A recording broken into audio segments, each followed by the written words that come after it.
Hello, my name's Joe. I'm a Dota coach, and this is a 1.5k Witch Doctor replay.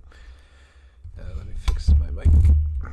Okay, so there were a couple things that I noticed when I was watching back the replays you sent me. First, you're pulling consistently, but you're not paying attention to why you're pulling. So when you're pulling here, I think you're doing it because you want XP, which is good, and you're giving the jug solo XP. But the problem is when you pull here, and there's two of the enemies showing, Jug is getting solo XP, twice as much XP as they're getting. So right now this is really greedy, and when you do this, now they dive Jug under tower.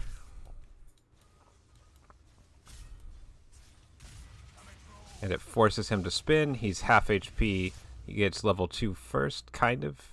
I can't show you the XP range, but it's pretty big. It is, I think it was 1500, and that's about this distance. So if you're sitting in the pole camp, you typically have to be on this side of the camp or on this side of the camp.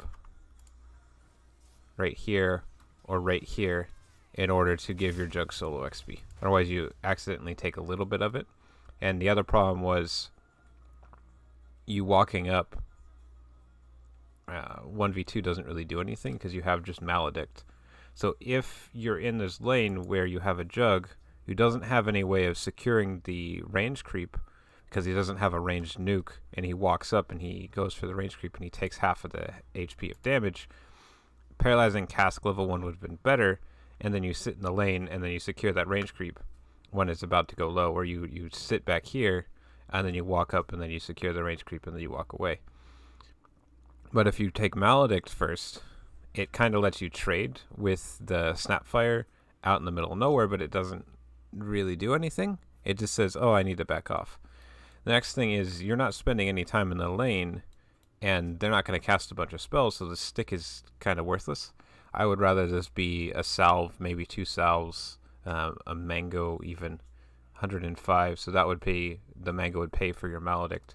It would pay for your paralyzing cask. But I'd like at least a salve instead of the stick, and maybe a windlace. It helps you with the Snapfire a little bit, makes you not get chain stunned by the centaur. But right now, this guy can't walk up because he's got no mana, no spin, no HP, and sure, he's got tangos, but that's only 7 health per second instead of the 40 for the salve. So this should be a salve in your inventory instead of the stick.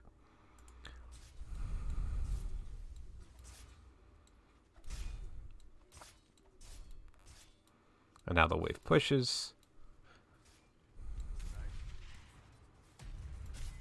You should have been positioned to do this sooner. Prevent them from going on your jug and chain stunning him.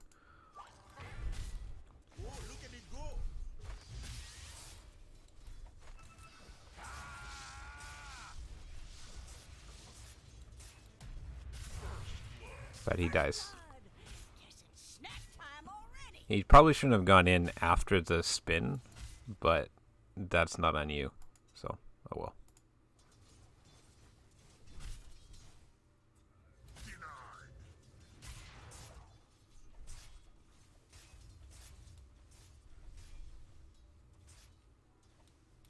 So right now, instead of pulling this camp when the wave is pushing into, you're concerned about this large camp. Because if the Snapfire or the Centaur pulls here, then the wave gets messed up and then it's back here. So all you had to do is sit right here and either draw the creeps away from the Snapfire so she can't pull at 15, or you just need to leave the jug to get solo XP. If the Snapfire is not showing in wave, then you should probably give your jug solo XP, or you can start going for a kill. But pulling right here, it's going to make it more difficult because they can pull this large camp. And they don't, but higher level players are going to pull this large camp. He tries to farm it. No, he tries to pull, but he pulled late. He can't farm this stack, so it's not a big deal, but...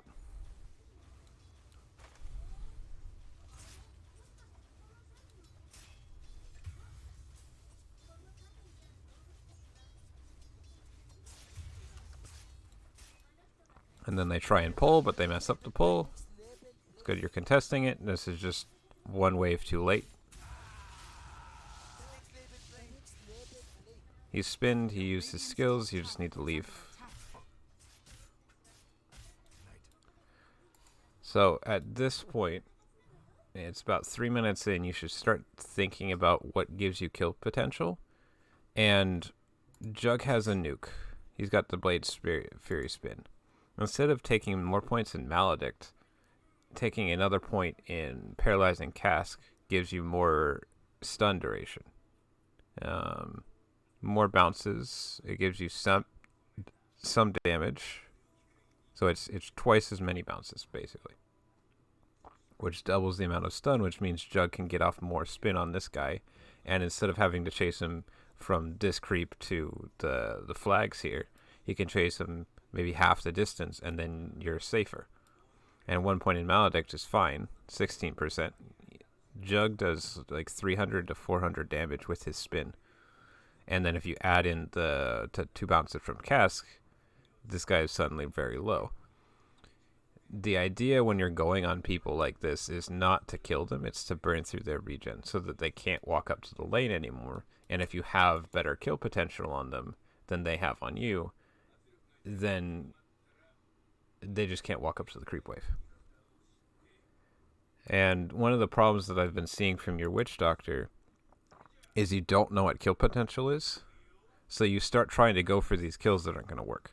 And on most heroes, the combination of a slow plus a nuke plus a stun, it gives you the ability to kill. And with Witch Doctor, you have a stun and a nuke. So your two options are either building for your stun or building for your nuke. And of all the kills that you go for, the Bristle is the one that you get most consistent with. In your other game, you sent me one where you were trying to go with a Mirana and a Slardar.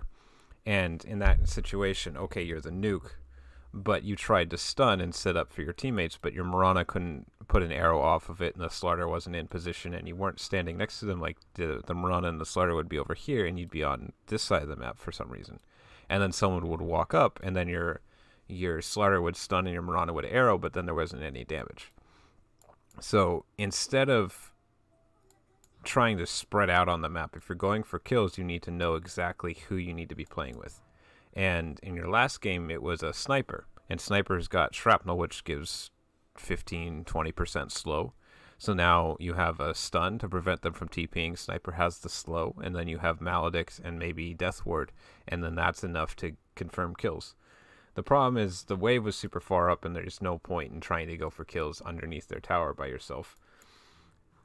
But you could have still played with the Slaughter and the Mirana and let your sniper solo farm and just push the wave, farm this camp, and then push the wave, farm this camp. But you need to know where you need to stand in order to be able to follow up with skills. If you have something that prevents them from TPing, that's what this is for. And there were a couple kills in your last game where the sniper would slow them, bring him down to like 10 HP, but then he'd TP out. And this is what Cask is for.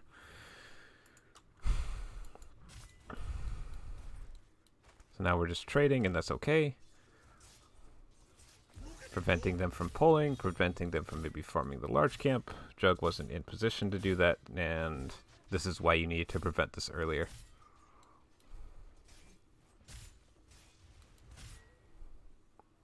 Instead of letting him stack 2 minutes ago, you should have been preventing that.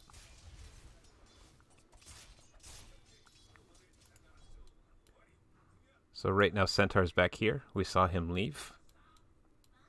You should be going on the Snapfire. 2v1 Snapfire dies. Doesn't matter if you have kill potential. You have 2 heroes, she dies. Or at the very least, she burns through her stick. Instead, you go for this pull, which is okay, not great, but this Snapfire could have been dead, and now you can freely pull afterwards. But instead of pulling under tower like this, around 5 minutes, you want to start pushing the wave out, because you're stronger than them, you have kill potential, and if they walk up, then you can start killing them. And then if you really want to actually do something with it, you can pull the lane back. And then if they try and farm you over here, then it's okay, then you can kill them. Otherwise, this pull doesn't really help you because the wave was already here. And the wave is already pushing into them. So this doesn't change anything except it gets you levels, but you don't need the levels because you have a level advantage already.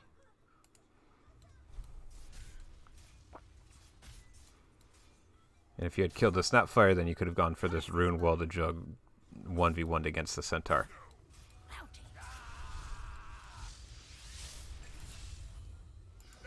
You didn't stun, but there were no creeps.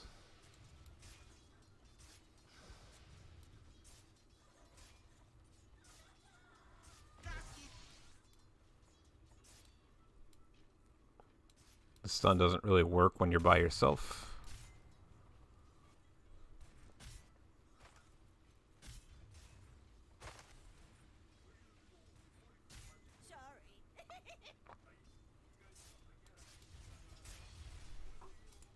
So I want you to notice that you're not going to kill this guy. And those aren't kill potential, but this is. So if you had just say, I'm leaving the lane, Jug, a minute ago, and you would come over this way. Level advantage Bristle. He just slows him. He's got 2 stacks of Quill Spray, but he's got no mana. He's got a mango. Notice Bristle doesn't have enough damage to kill the Zeus. But if you say Bristle get nose goo, and you walk up and you kill him, it's a different game. Instead, you're just content constantly pulling the wave, but your Jug could farm regardless of if you're pulling or not. So then I want to skip forward a little bit, and we're going to look at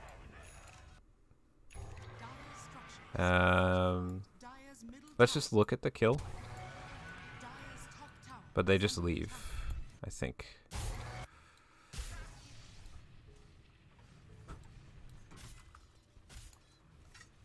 You have Death Ward and you can't do anything with it.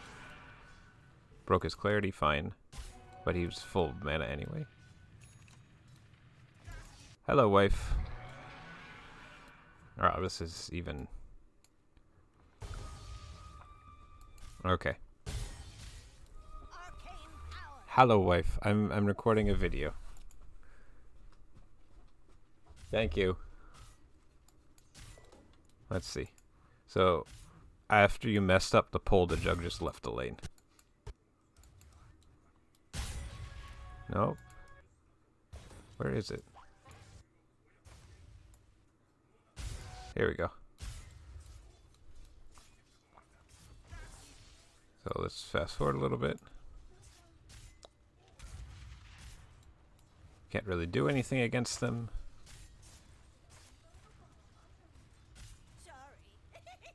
The other thing that I don't like with the Witch Doctor is Jug doesn't want to Omni Slash near a creep wave, but you want to paralyze and cast and Maledict near a creep wave.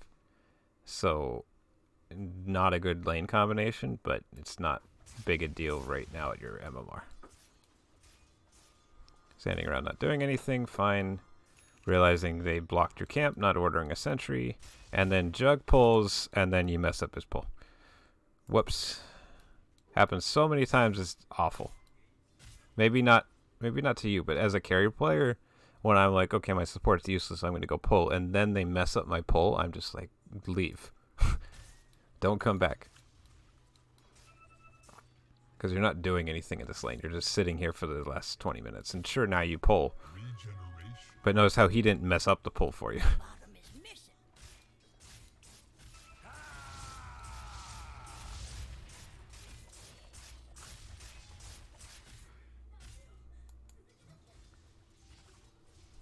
We look over here. This is a kill because you have Death Ward. You have creep advantage. You have a catapult. If you kill this Zeus, it either forces a rotation from the Snapfire or the Jakiro, probably the Snapfire, and then you get to use the catapult to take the tower, but you don't do that, so this tower just doesn't go down. And now after you did that with the messed up pull, and Centaur's about hit level 6, he's level 5, fine. Your Jug just says, screw it, I'm going to farm jungle camps, and you can have the lane. And now you're stuck here, because now you have to defend the tower, whereas before, if you had rotated before 7 minutes, and you hadn't messed up the Jug's lane so much, you could have gone mid and killed their mid laner, and then maybe taken this tower, and then come back here at 7-8 minutes and then defended the tower. But at this point, now you're stuck here for the next, it's 8 minutes.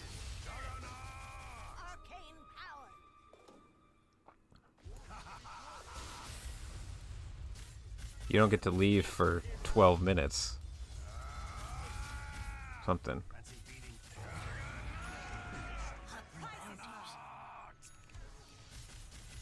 Dire's top tower is under attack.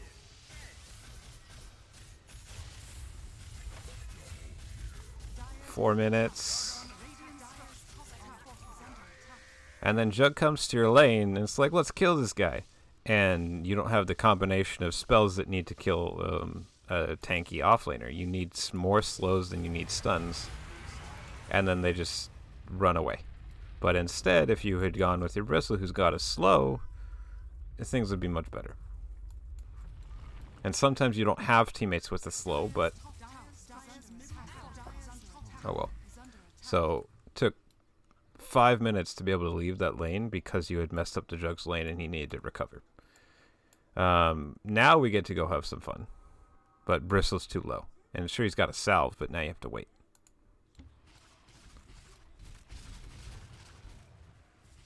Yeah, if I slow it down again.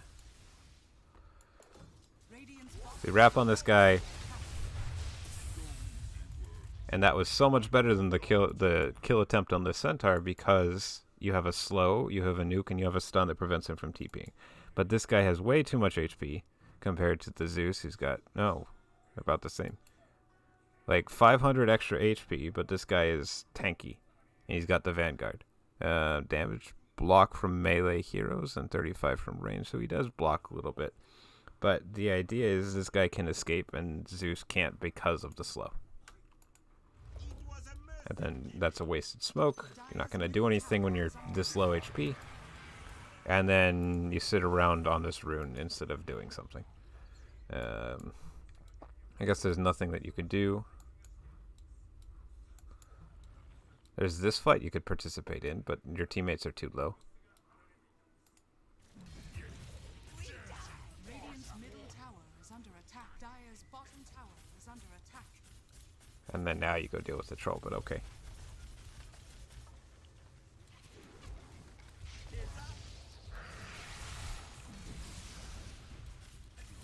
Cold wind blows. Just what the doctor ordered. This game was in your favor, and then around 20 minutes there was a kind of a throw, maybe not complete throw, but just the game kind of collapsed on you. And I don't know where that came from. Jug is going greedy items, doesn't have a way to clear silence, doesn't have a way of clearing the root. Oh no, he can clear the root. But he can get chain stunned. Spin TP out, that's fine. Where are you? Standing with our Bristle. Out of a 50-minute game, you kind of had no impact for the first, I don't know, 15 minutes, and that's when, as a support, you're very strong. Trying to gank with a Mirana, but we need our slow from our Bristle. The Wind Ranger doesn't have a consistent setup. Notice how your stun doesn't set up for your Mirana or your Wind Ranger.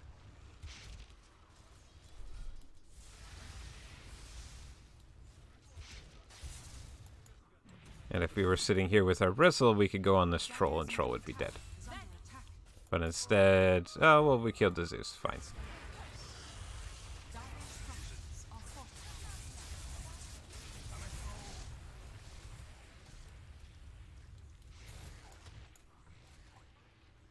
Radiant's top tower is under attack. And then they're chasing into the tier 2s. That's so silly. Please leave. Dire's middle tower is under attack. Okay, nothing you can do about that one. Where are you? Running away. So the next thing to keep in mind is that fight mid was happening when this creep wave was not under this tower. And if you see your teammates trying to take a big fight under the enemy tower like this, rather than trying to help them, you have the option of walking up here and pushing the creep wave into this tower. And if it does work out, you get a tower. If it doesn't work out, somebody has to come and deal with this. But if your creep waves aren't pushed, then you run into the situation where they kill you and then they just push a tower and take a free tower. So that's the choice. It kind of worked out, but now they're going to take Roche, and now you can't concuss them. Oh, look at it go!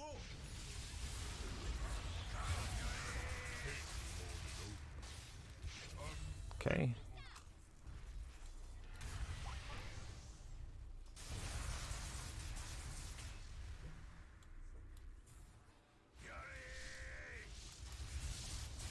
Jug now has a stun.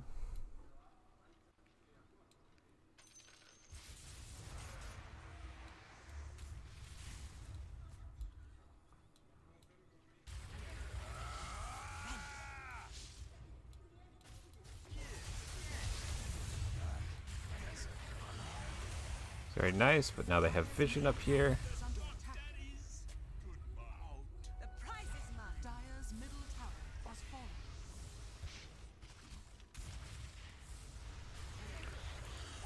So if we look at your items, where are your items as Witch Doctor? You got a Glimmer Cape, but you have a Mirana, so this is ineffective because all they have to do is put a Sentry or carry a Dust, and now you can't do anything off of this one. So maybe a Force Staff if you have other Invis heroes, or you have maybe a Mirana. That way they can't double counter you. Against the Troll, Yules is sometimes good. Force Staff is okay, but if you can Yules the Troll, then it prevents him from getting multiple stacks off on his hitting, and it can save a teammate if they get attacked by Troll, at least just enough to wait out the root duration so they can escape. It's not particularly good to save yourself because they have some setup, but Force Staff would be okay. Glimmer's not bad, but it's not going to help you survive, which means you can't play aggressive. Because all they have to do is carry Dust, and it deals with both you and the Mirana.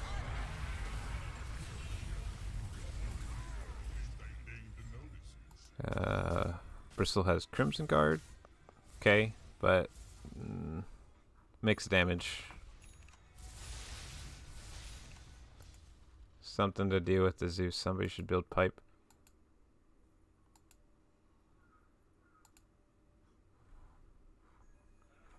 I think Troll's gonna kill you regardless of if you have Crimson Guard or not. But maybe Vanguard into pipe. That would have been okay. He's got heart. I don't know. I'm just commenting on why things aren't working. And we're at 26 minutes. Let me get rid of that spinning sound. Please stop spinning. Okay. So, you're building Atos. Why are you building Atos? So you can keep them in place, I guess? But that's what your Bristle's for. And you have 2 setup stuns already. This is an overcommit into stuns. Player perspective. What does his Ags do? You don't need True Strike except maybe from the Troll, but you can't be blinded from Death Ward. I would say if you're going anything, it would be Voodoo Switcheroo for your Shard. Because then you can't be stunned out of it. Because they have Drakiro, a nice setup stun. Zeus has a range stun. Snapfire can cookie somebody on top of you. They have lots of ways that interrupt your Death Ward. Atos is also blocked by BKB.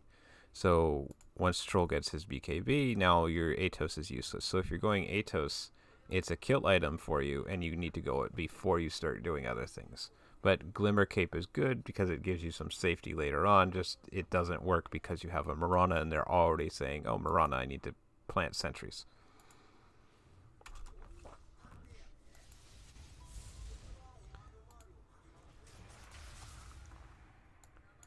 In terms of late game, sometimes Ghost Scepter can be good, but they have too much magic damage. So if you Ghost Scepter, Zeus just nukes you down, so there's no point in doing that one. They have a lot of... They don't have a lot of gap close. So I would say if you're doing anything that's remotely greedy, I would go either Ag Shard or Aether Lens. And then you don't have to worry too much about it. Their last game, you doubled up on Earn with your Mirana. So it's just something that if you have these aura items or these support items, you just ping in the shop and you say, "Hey team, I'm buying this item," so your teammates don't double up on it. Saves your team some gold. But I would probably go Aether Lens or Force Staff in this. Glimmer Cape is okay, but mentioned earlier, it's not going to be helpful in this particular game. If that helped, give me an idea of how much MMR you've climbed, and maybe considering subscribing to the YouTube channel.